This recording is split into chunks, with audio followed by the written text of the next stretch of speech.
The same NES I opened Christmas 1988. Wait until you see what we had to do to it.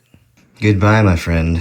Next up, Fenris Wolf Retro.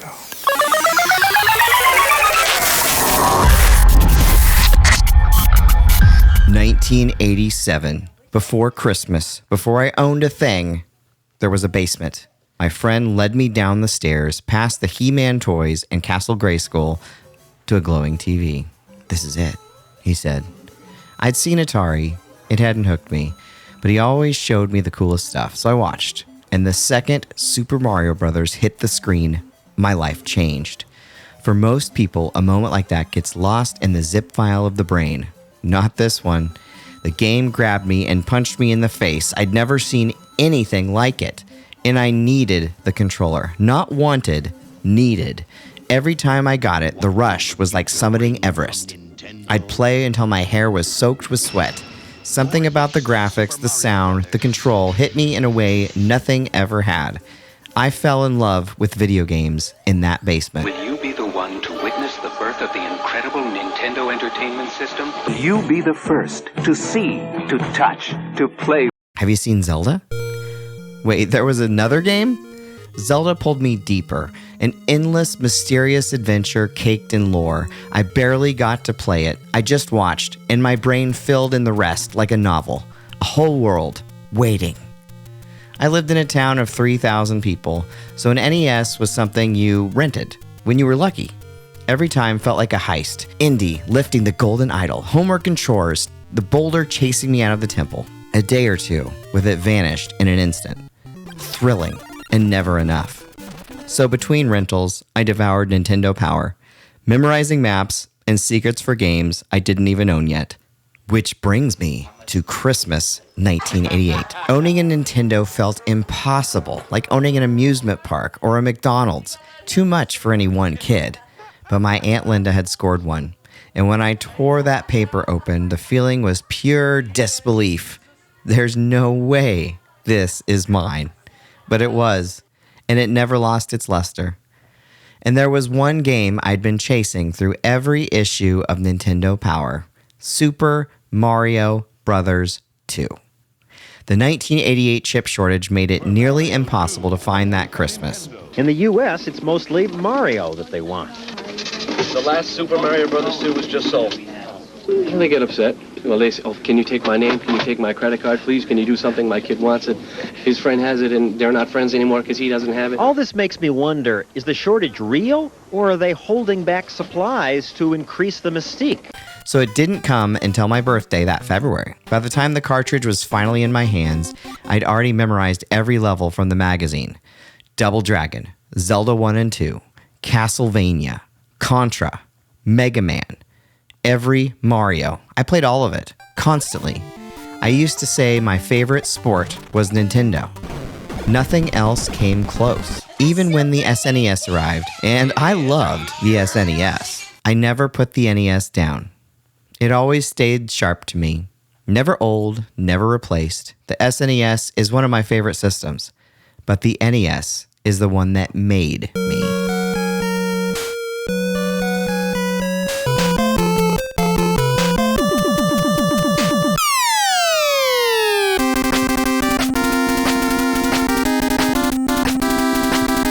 That love became BreakmanX, the show, the forums, the E3 trips, and eventually walking into Nintendo of America itself, where they actually knew who I was.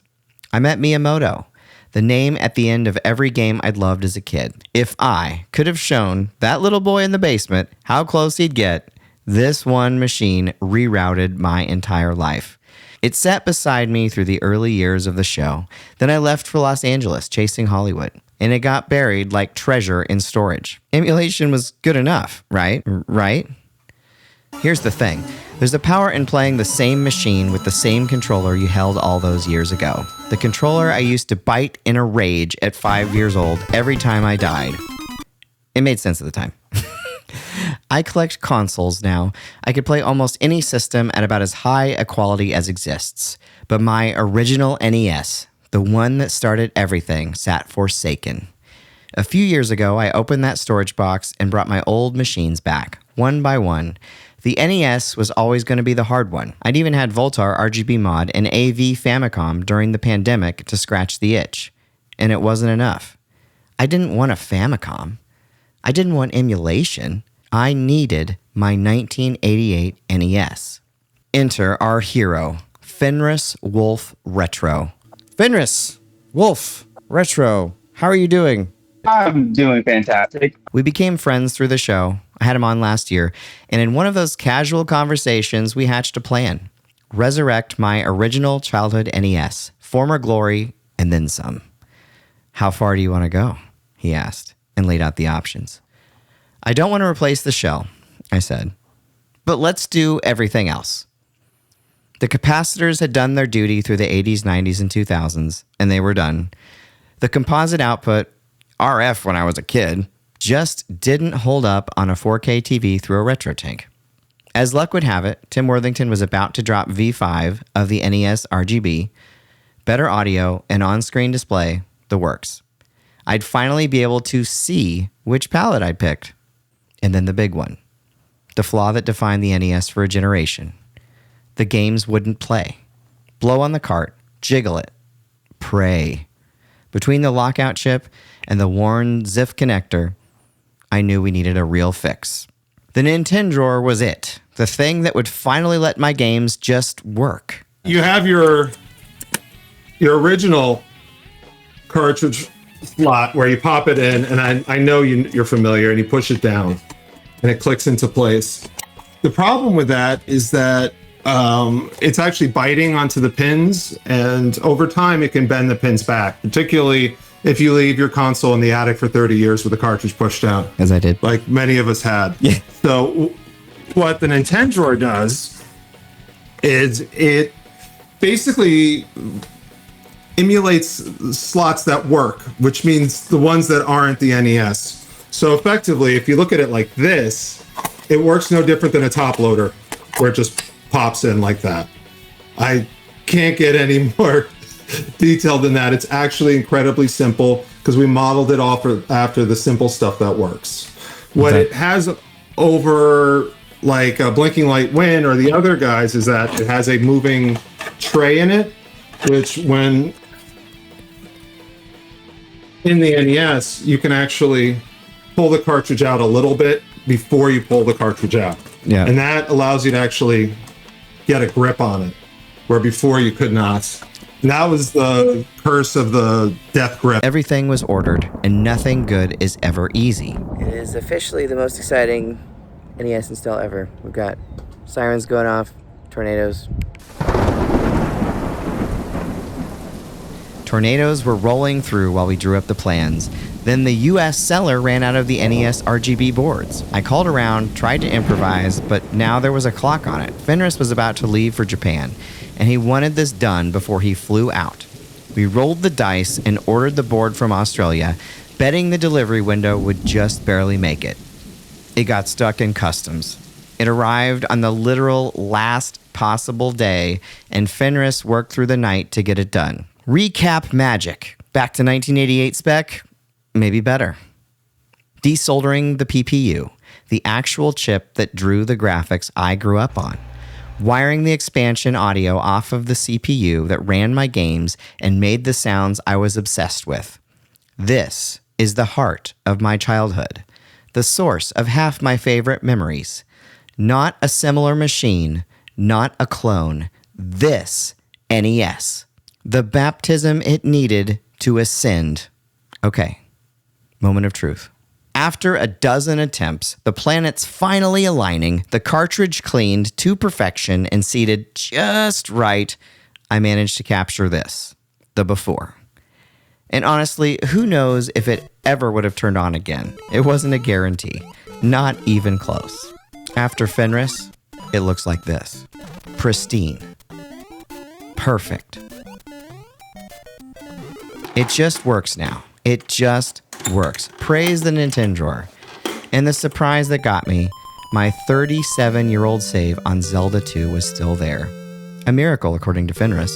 Double Dragon, the game I would rent more often than not back in the early days. When Super Mario Brothers was out, it was really the option, and I loved this game.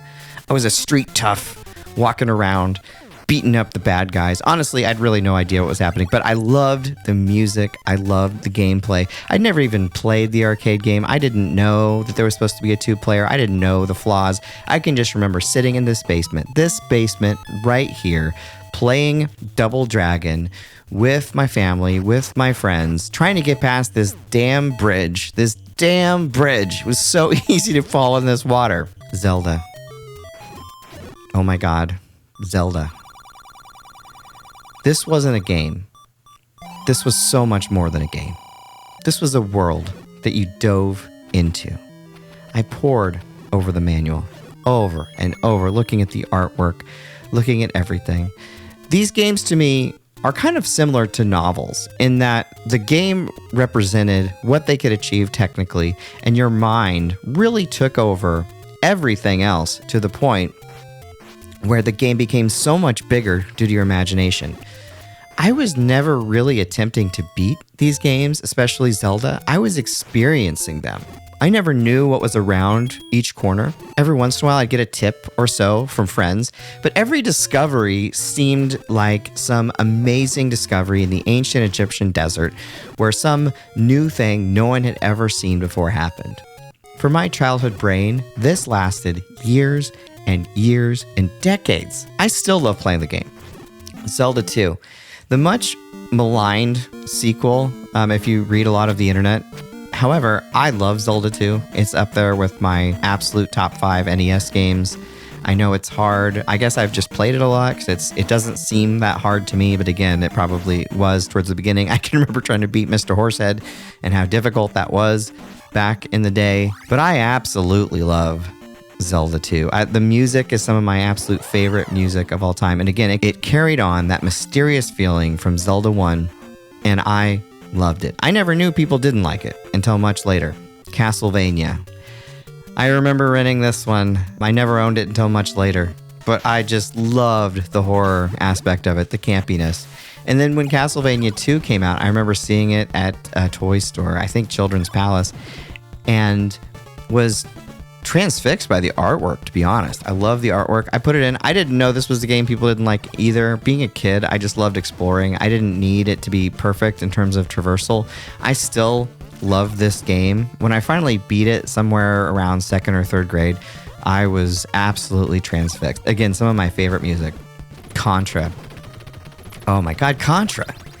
One of my favorite action games of all time. Difficult, sure, but a game that I could replay over and over and over again. And when that perspective switches around the back, it might as well have been some super amazing technology discovered. I couldn't believe what I was seeing. Fighting with my friends over the spread gun. And while I love every Contra game, I love Super C and the Alien Wars and Hardcore, I still think the first one is my favorite. Mega Man. Mega Man 2 has the opening theme of the show. Obviously, this is super important to me. I remember playing this game at my grandma's house and leaving the NES on, this same NES, on overnight so that I could get farther in it. I had no idea when I first played Mega Man or Mega Man 2 or any of the Mega Man games that you were supposed to go in some sort of order and then that made it easier. I was just trudging through and trying to beat it. When I finally figured that out, that weapons actually made a difference, that was an astounding discovery for me. Absolutely astounding. And then Mario. Super Mario Brothers, of course, is amazing. I don't know if there's a game that impacted the industry more. Certainly a game that impacted me more, maybe except for Zelda 1. But Mario is ridiculously special to me. I spent so many hours playing this.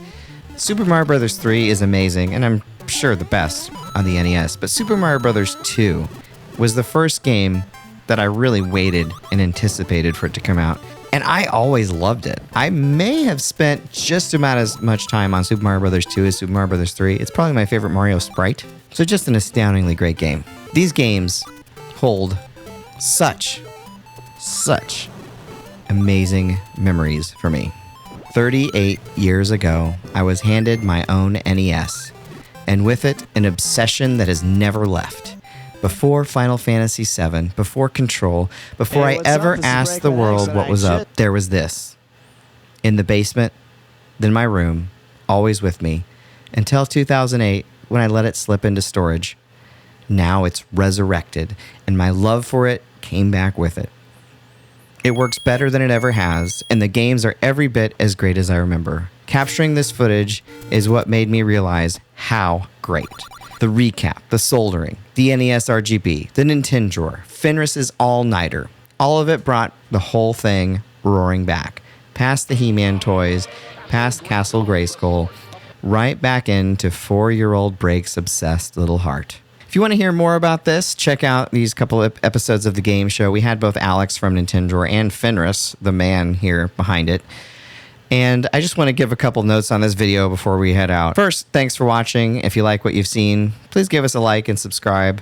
Really appreciate it. This video meant a lot for me, and it's been a long time coming. I mentioned a little bit about the storms and the trials and tribulations, and then right after I got the NES and was capturing the footage, all of my kids got sick, which then led to my wife and I getting incredibly sick to the point where I could not record this voiceover until now. So super frustrating because basically everything has been ready to go except for this. So there was a delay, which is very upsetting. And apologies to Fenris, because Fenris worked literally all night to get this thing to me as fast as possible so we could get this video done. And I just have to say again, a huge thank you to Fenris. This project, the collaboration, and honestly gaining a new friend has meant so much to me. And I really appreciate it more than I can ever say.